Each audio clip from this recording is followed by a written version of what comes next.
ভারতে টালমাটাল মোদী সরকার।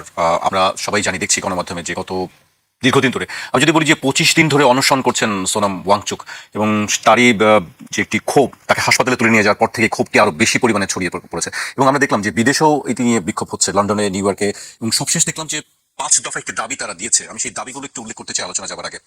প্রধানমন্ত্রীর বাসভবন অভিযানের সময় 4 দফা দাবি জানিয়েছিল বিরোধী দলগুলো। ধর্মেন্দ্র প্রধানের ইস্তফা, সোমবারের সংসদ অভিযানের সময় পড়ুয়াদের উপর হামলাকারী পুলিশ কর্মীদের বিরুদ্ধে ব্যবস্থা গ্রহণ এবং পড়ুয়াদের বিরুদ্ধে দায়ের হওয়া এফআইআর প্রত্যাহার, পুলিশি অত্যাচারের দায় স্বীকার করে মোদী সরকারের ক্ষমা প্রার্থনা, সংসদে শাহের বিবৃতি।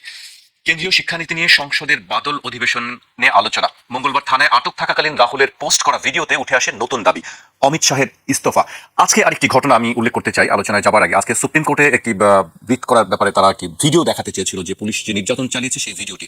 বিচারপতি সরাসরি বলেছেন যে এসব ফালতু ভিডিও দেখার সময় আমাদের নেই, আমাদের সময় নষ্ট করবেন না। আপা, আপনার কাছে কি মনে হচ্ছে এই ধরনের যে সরকারের পক্ষ থেকে এক ধরনের মানে পাত্তা না দেওয়া? বিচারপতি তো আপনার সেই সূর্যকান্ত সূর্যকান্ত, তো সূর্যকান্তকে নিয়ে তো বিতর্ক আছে। যেরকম ওনার একটা, আমাদের শেখ হাসিনার মতো উনিও একটা কথা বলে ফেলেছেন যেটা সব তেলাচোরা। সেখান থেকে তো আপনার মানে শুরু হলো আর কি, শুরুটা। এটা সাসপেক্ট করে যারা আপনার আন্দোলনে আছে, যে সূর্যকান্ত নাকি আপনার রিটায়ার করার পরে উনি রাজ্যসভার সদস্য হতে চান। সুতরাং তারা একটা পলিটিক্যাল লিঙ্ক মনে করে যারা আন্দোলনে। এই ককরোচ পার্টির আন্দোলনটা, এটা আসলে এটা তো কোনো আপনার কোনো এস্টাবলিশ কোনো পলিটিক্যাল পার্টির আন্দোলন না। এটা হলো ইয়াং জেনারেশনের একটা আন্দোলন। প্রথমে শুরু হয়েছিল স্যাটায়ার দিয়ে, মানে আমাদেরকে তেলাপোকা ডেকেছে, আমরা তেলাপোকাই, এই যে আমাদের এখানে যেটা রাজাকার, হ্যাঁ আমি রাজাকার, সেরকম একটা অবস্থা কি। তো এই যে ইয়াং জেনারেশন, যেটা অ্যাম্বাসেডর সাহেব বললেন, বাংলাদেশ বলেন, নেপাল বলেন, শ্রীলঙ্কা বলেন, সব জায়গায় কিন্তু আজকালকার যেটা আপনার তরুণ, তারা কিন্তু অনেক খবর রাখে, হাতে মোবাইল, তাছাড়া তাদের ইন্টারনেটের অগাধ জ্ঞান আছে। তারা কিন্তু সব খবর রাখে, সরকারের বিরুদ্ধে সরকার কি করছে সেখান থেকে শুরু করে বাইরের দুনিয়ার সমস্ত খবর রাখে। আর এই আন্দোলনটা, ককরোচদের এই আন্দোলনটা আপনার অনেকটা আমাদের দেশের আন্দোলনের সঙ্গে, যে 24শে জুলাইয়ের আন্দোলনের সঙ্গে অনেক দিক থেকে মিল আছে। কারণ তারা কিন্তু প্রথমে শুরু করেছিল আপনার ওই শিক্ষামন্ত্রীর পদত্যাগ, আর আপনার প্রশ্নপত্র ফাঁস, শিক্ষা ব্যবস্থার পরিবর্তন, সংস্কার করা, এটা নিয়ে। কিন্তু আলটিমেটলি আপনার দেখা যাচ্ছে যে এই জিনিসটা এই রূপটা নিয়েছে এই কারণে, যেটা আমাদের দেশে হয়েছে, যে তাদের অনেক আপনার পুঞ্জীভূত ক্ষোভ। সরকার, আমাদের ইন্ডিয়ান সরকার বলেন, আমাদের যে সরকার ছিল, বর্তমান সরকারের একটু মনে রাখা উচিত, কারণ এই ক্ষোভ কিন্তু পুঞ্জীবিত হয়, জমে থাকে, একটা বারুদের স্তূপের মতো হয়, তারপর ওখানে একটা ম্যাচবাতির কাঠি দিলেই বিস্ফোরণ হয়। আপনার ইন্ডিয়ান যারা শিক্ষিত ছিলেন, তাদের আপনার চাকরি নাই। তারপরে আপনার তারা এটাও তারা খুব ভালো করে নোটিস করেছে, ইন্ডিয়াতে একটা বিশাল প্রিভিলেজ ক্লাস তৈরি হয়েছে, এই যে আদানি আম্বানির গ্রুপ, এবং একটা ফাঁক, একটা ভীষণ গ্যাপ গরিব এবং বড়লোকের ভিতরে, অপরচুনিটির অভাব, তাদের চাকরি বাকরি নেই। তারপরে আপনার তারা বাংলাদেশ, ইন্ডিয়ার ডেমোক্রেসির যে আপনার দ্রুত পতন হচ্ছে, সেটাও তারা নোটিস করেছে, যে বিরোধী মতকে দমন করার একটা টেন্ডেন্সি।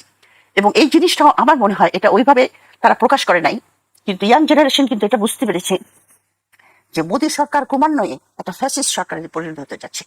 কারণ ফ্যাসিস্টদের যে সমস্ত আপনার ক্ষমতা কুক্ষি করার যে সমস্ত মানে কার্যকলাপ, অনেকগুলি কিন্তু মোদী সরকার করে ফেলেছে। মিডিয়াকে কন্ট্রোল করে, ইন্টেলেকচুয়ালদের মধ্যে পেনিট্রেশন আছে, অনেক ইন্টেলেকচুয়াল, সোশ্যাল মিডিয়া কন্ট্রোল করার চেষ্টা করা হচ্ছে, এটাকে গদি মিডিয়া বলে।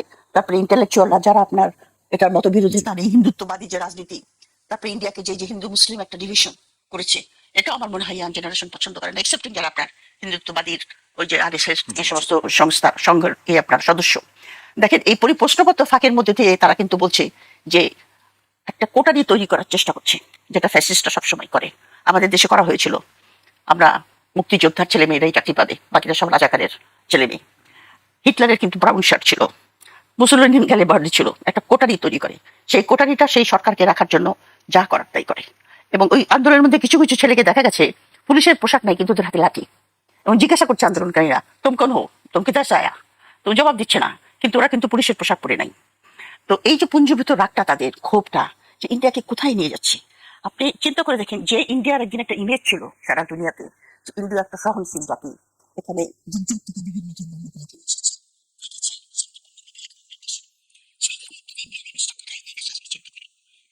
ইন্টারন্যাশনাল মিডিয়াতে আজকাল আইটির যুগে প্রত্যেকদিন দেখছি যে তারা মসজিদ ভাঙছে, তারা খ্রিস্টানদের চার্চ ভেঙে দিচ্ছে, তারা আপনার মাইনরিটিদের বাড়িঘর ভেঙে ফেলছে। তো ইন্ডিয়া এখন আপনার ইন্ডিয়ার যে আপনার একটা ইন্টারন্যাশনাল ইমেজ, সেটা কিন্তু একদম তলানিতে গিয়ে ঠেকেছে। আপনি দেখেন, এই যে ইরানের এত বড় যুদ্ধ হচ্ছে যে আমেরিকার সঙ্গে, এখানে কিন্তু ইন্ডিয়াকে কেউ ডাকে নাই যে তুমি আসো। বিগ পাওয়ার স্ট্যাটাস মানে কি, আপনি কি মানে পাড়ার মাতব্বর কিন্তু লোকে ডাকে, যে আপনি আসেন, আপনাকে আমরা চাই। তো এইগুলির থেকে একটা বিরাট ক্ষোভ থেকে এই আন্দোলনটা এই রূপটা নিয়েছে বলে আমার মনে হয়। আপনার কাছে আবার হয়তো আমি হুমায়ুন কবির স্যারের কাছে আসতে চাইছি। আপনার কাছে কি মনে হচ্ছে আসলে বিষয়টি যে তাদের এই আন্দোলনের কেন এত হালকা করে দেখা হচ্ছে মোদী সরকার, মানে এটি এটি কি তারা বুঝতে পারছে না নাকি? ধন্যবাদ আপনাকে। আসলে পুরো দক্ষিণ এশিয়াতেই এখন এটা বোধহয় বলতে পারি যে একটা ক্ষমতার দম্ভ বা পাওয়ারের একটা অ্যারোগ্যান্স কিন্তু তৈরি হয়, দীর্ঘদিন ধরে থাকলে সেটা আরো বেশি বাড়ে। তো এই জিনিসটা দক্ষিণ এশিয়াতে বিভিন্ন দেশে হয়েছে, শ্রীলঙ্কা, বাংলাদেশ, যেগুলো আমরা দেখেছি। ভারতে কিন্তু সেই জিনিসটা তৈরি হয়েছে, এবং যে কারণে যেটা হয় যে এখানে ক্ষমতার দুইটা চেহারা আমরা দেখছি, একটা প্রাতিষ্ঠানিক চেহারা আর একটা তো অপ্রাতিষ্ঠানিক চেহারা। এই প্রযুক্তির কারণে কিন্তু প্রাতিষ্ঠানিক চেহারা বা প্রাতিষ্ঠানিক শক্তিটা তার শাসন ক্ষমতাটাকে ব্যবহার করতে পারে, আর প্রযুক্তির কারণে তরুণ প্রজন্মের মধ্যে কিন্তু অপ্রাতিষ্ঠানিক শক্তিটা তৈরি হয়েছে, এবং তারা যখন সংগঠিত হয়ে যায় তখন কিন্তু আপনি একটা ইজিপ্ট পান, তারা যখন সংগঠিত হয় বাংলাদেশ পান, শ্রীলঙ্কা পান, নেপাল পান, এবং এখনো কিন্তু যেটা বলছিলেন যে দম্ভেরই প্রকাশ কিন্তু আপনি ককরোচ যখন তেলাপোকা বলেন কাউকে, ছাড়পোকা বলেন কাউকে, এই শব্দগুলোর মধ্যে কিন্তু দিয়ে আপনার দম্ভের প্রকাশটা পায়। তো যখন এটা বলা হয়েছে, তরুণ প্রজন্ম কিন্তু এটাকে হালকাভাবে হিউম্যান হিসেবে এটাকে ব্যবহার করছে, কিন্তু এর মধ্য দিয়ে যখন দেখা গেল যে এর সাথে যখন তরুণ প্রজন্ম, যেটা আপনি বলছিলেন সঠিক, তরুণ প্রজন্মের বিক্ষোভ, কারণ আমাদের অর্থনৈতিক কাঠামোটা সারা পৃথিবীরই 80 সালের পর থেকে 1980 সালের পর থেকে আমরা এমন একটা অর্থনৈতিক কাঠামোতে বাস করছি যেখানে সমাজ বিভাজিত হয়ে যাচ্ছে, যেখানে জবলেস গ্রোথ হচ্ছে, এবং ফলে এই তরুণ প্রজন্ম যখন দেখছে যে আমার সামনে আর কোনো আমি ভরসা পাই না, এবং পায় না, তার লক্ষণ কিন্তু আপনি দেখবেন কয়েকটা ছেলে এই নিট পরীক্ষায় যখন প্রশ্ন ফাঁস হয়ে গেল, কয়েকজন আত্মহত্যা করছে, আত্মহত্যা করছে, তার মনে করছে যে আমার আর কোনো ভবিষ্যৎ নেই, আমি যা চাই তা হতে পারবো না। তো এই যে হতাশা, অর্ধাংশ জনসংখ্যার অর্ধেক মানুষ যখন তরুণ প্রজন্ম, তারা যখন হতাশায় ভোগে, তার সাথে এসে যোগ হয়েছে এই ককরোচ পার্টির এই হিউমার বা অনলাইন ভিত্তিক, তারা কিন্তু বেশিরভাগ অর্গানাইজ হচ্ছে ইনস্টাগ্রামের মাধ্যমে। তো কাজেই এই দেখেন আপনি টেকনোলজি পাওয়ারটাকে তারা ব্যবহার করছে নিজেদেরকে সংগঠিত করার জন্য, এবং সংগঠিত যখন হয়েছে তরুণ প্রজন্মের একটু একটা শক্তি এমনিতেই আছে, কাজে তার সাথে এখন প্রতিষ্ঠিত শক্তির আমরা একটা শক্ত প্রতিদ্বন্দ্বিতা আমরা লক্ষ্য করছি। সেটা বাংলাদেশে দেখেছি, শ্রীলঙ্কায় দেখেছি, নেপালে হয়েছে, এখন ভারতে কিন্তু সেটা মোটামুটি মনে হচ্ছে যে এরকম একটা প্রতিদ্বন্দ্বিতা যাচ্ছে। তবে আমার যেটা বলবো যে ভারতের একটা সুবিধা আছে, যেটা যদি ভারত ব্যবহার করতে পারে, কূটনৈতিক যেটাকে আমরা বলি রাজনৈতিক, যেটা বলছিলেন একটা সহনশীলতার একটা স্ট্রাকচার বা একটা সংস্কৃতির চালে ছিল। এখন যখন পার্লামেন্টে যে আলোচনাটা হয়েছে আজকে, পার্লামেন্টে দুই দল হইচই করছে, একে অপরটা শুনছে না, কিন্তু পার্লামেন্ট কিন্তু একটা আলোচনার জায়গা, এবং সেটা কিন্তু সমাধানের একটা সত্যি বিধি। তাহলে শান্তিপূর্ণভাবে সমস্যা সমাধানের সুযোগ আছে, কিন্তু যেটা হয় তারা যে দাবিগুলো করছে, দাবিটা কিন্তু মানা হচ্ছে না, দাবি ক্রমাগত বাড়ছে, সম্প্রসারিত হচ্ছে, যেটা আমাদের এখন আমরা দেখেছি। আমাদের প্রথম দাবি ছিল যে জিনিস, তার থেকে কিন্তু দুদিন পরে দাবি বেড়ে গেছে। তো কাজে যেটাকে আমরা এখন দেখছি ছোট দাবি, সেটা আর দুদিন যদি সমাধান না পায়, তাহলে সেই দাবিটা কিন্তু সম্প্রসারিত হয়ে গিয়ে শেষ পর্যন্ত একটা রাজনৈতিক দাবিতে রূপান্তরিত হওয়ার একটা আশঙ্কা কিন্তু আছে। এবং এখানে আরো একটা জিনিস, আপনি যে ডেমনস্ট্রেশন এফেক্ট, তারা ভারতের তরুণরা কি দেখছে না বাংলাদেশে কি হচ্ছে, শ্রীলঙ্কায় কি হয়েছে, নেপালে কি হয়েছে, তারা তখন চিন্তা করে যে আমরা এই অঞ্চলের সবচেয়ে বড় দেশ, আমরা এইরকম, আমাদের তো শক্তি আছে, আমরা সেটা ব্যবহার করি না কেন, তাদের ডেমনস্ট্রেশন এফেক্ট কিন্তু থাকবে। আমি আশা করি যে এখনো পর্যন্ত ধরুন এই পার্লামেন্ট আজকে আলোচনাটা হয়েছে, মোদী সরকার I say intelligent government of course, এবং তারা যদি ইন্টেলিজেন্টলি এটাকে হ্যান্ডেল করতে পারে, তাহলে হয়তো সমাধান করা যেতে পারে আপাতত। কিন্তু যে বিষয়টা মৌলিক বিষয়, সেটা হচ্ছে যে তরুণ প্রজন্মের জন্য প্রচলিত কাঠামো তাদের আশার জায়গা তৈরি করছে না, সেটাকে তৈরি করতে হবে, এবং সেটা যদি তৈরি করতে পারে তাহলে আপনি টেকসই সমাধান পাওয়া যাবে। আমি একটু দূরে যাই, ব্রিটেনে আপনি লক্ষ্য করবেন গত 5 বছরে কয়জন প্রধানমন্ত্রী পরিবর্তন হচ্ছে। দেশটা গণতান্ত্রিক বলে কিন্তু সেখানে প্রধানমন্ত্রী পরিবর্তিত হচ্ছে। তার অর্থ হচ্ছে যে এখনকার কাঠামো, যে কাঠামোতে আছে, শাসন ব্যবস্থাটা আছে, এই কাঠামো এখনকার মানুষের প্রত্যাশার সাথে সাযুজ্যপূর্ণ নয়, এবং যে কারণে ব্রিটেনের এখন যিনি প্রধানমন্ত্রী হয়েছেন বার্নাম, উনি ঘোষণা করেছেন যে তারা নতুন করে পুরনো জিনিস আবিষ্কার করবে এবং অনেক কিছু রিন্যাশনালাইজ করবে, এরকম কথাবার্তা কিন্তু বাজারে আমরা শুনতে পাচ্ছি। তার অর্থ হচ্ছে যে প্রচলিত কাঠামোটাকে পরিবর্তন করে একটা নতুন কাঠামোর দিকে যদি যাওয়া যায়, যে কাঠামোতে বর্তমান বাস্তবতার আলোকে সমাধান খুঁজে পাওয়া যাবে, তাহলে আমি মনে করবো যে টেকসই সমাধান আসবে, এবং এটাও একটা এক্সপেরিমেন্ট আমাদের সকলের জন্য। জি, এটি সকলের জন্য এক্সপেরিমেন্ট। আপনি বলছিলেন যে আপা সবসময় এই কথাটি বলে থাকে যে আসলে প্রচলিত যে কাঠামোটি আছে, যে রাষ্ট্র ব্যবস্থা যেটি আছে, আমরা যেটা দেখেছি দীর্ঘদিন ধরে, আমাদের এখানে তো সেই একই অবস্থা দেখছি। এই পরিবর্তনটা আসলে কবে হবে, কিভাবে হবে? আমরা তো আশা করেছিলাম যে 21-এর, আপনার 21 বলছি 24-এর যে আপনার অভ্যুত্থান, সেটা একটা সবারই, রাজনীতিবিদ থেকে শুরু করে ব্যুরোক্র্যাটস, আর্মি, প্রত্যেকের কাছে এটা একটা শিক্ষণীয় বিষয় যে জনগণের শক্তির সামনে আপনার কোনো কিছুই দাঁড়াতে পারে না। ওই যে আপনার ককরোচ পার্টিকে সাপোর্ট দিতে গিয়ে আপনার ওখানে তো বলিউডের অনেক একটা ডাইরেক্টর আপনার জয়েন করেছে, একজন বলেছে খুব সুন্দর একটা কথা, বলেছে জনগণের কণ্ঠই হলো ঈশ্বরের কণ্ঠ। এই যে বিএনপি বলে যে আমরা গণভোট মানি না, আমার মনে একটা লাউড স্পিকার দিয়ে তাদেরকে শোনানো উচিত যে জনগণের কণ্ঠই হলো ঈশ্বরের কণ্ঠ। আমাদের দেশে আপনার এই যে 24-এর আন্দোলনের প্রথম কথাটাই তো বলা হয়েছিল আমরা রাষ্ট্রের সংস্কার চাই, যেটা উনি বললেন আমাদের প্রচলিত কাঠামোর ভিতরে আমাদের সমস্যা হবে না, সমস্যার সমাধান হবে না, বরঞ্চ সংকট আরো ঘনীভূত হবে। এবং বিএনপির জন্য একটা যারা ক্ষমতায় এসছে তাদের জন্য এটা একটা প্রচন্ড একটা চ্যালেঞ্জ, প্রচন্ড একটা আপনার তাদের সামনে কঠিন পথ আমি বলবো। কারণ দেশের মধ্যে অনেক গ্রুপ থাকে যাদেরকে অদৃশ্য শক্তি বলেন বা যাই বলেন, তারা এই কাঠামোর পরিবর্তন চায় না, কারণ তারা এই 50 বছরে তারাই কিন্তু এটার বেনিফিশিয়ারি। আপনার বাংলাদেশের জনগণ স্বাধীনতার পর থেকে যে অবস্থায় ছিল সেই অবস্থায় আছে। মানে অ্যাপারেন্টলি মনে হয় যে লোকজন কাপড় চোপড় ভালো পড়ছে, খাওয়া দাওয়া অতটা আগের মতো অত কঠিন নয়, কিন্তু তার জন্য আপনার এই তার অর্থ এই নয় যে আমাদের জনগণ আপনার খুব যে একটা আপনার সরকারের অত রাষ্ট্রের সম্পদের সেরকম ইকুইটেবল ডিস্ট্রিবিউশনের দ্বারা তাদের যতটুকু উন্নতি হয়েছে সেটা কিন্তু নট কারেক্ট। কারণ তারা অনেকেই বিদেশে চাকরি করে, এক্সপ্যাট্রিয়েট যারা। গ্রামীণ অর্থনীতিতে যদিও অর্থনীতি যেটা একটা মূল জিনিস, যেটা ক্যাপিটাল অ্যাকুমুলেশন, আনফর্চুনেটলি আমাদের দেশে কিন্তু গ্রামে সেই অ্যাকুমুলেশনটা হচ্ছে না, যদিও সব বিদেশে চাকরি করে। আমি জানি আমার শ্বশুর বাড়ি মাদারীপুরে, ওইখানে আবার সব লোক ইটালি যায়, কারণ রিজিওনাল একটা স্থানীয় একটা ব্যাপার আছে, একজন গেলে একজনকে নিয়ে যায়। অথচ বগুড়াতে আমি দেখেছি, যেটা আমার বাবার বাড়ি, সেখানে সব সৌদি আরব, সব সৌদি আরব মুখী, কিন্তু তারা টাকাটা পাঠালে পরে ইনভেস্ট করার সাহস পায় না।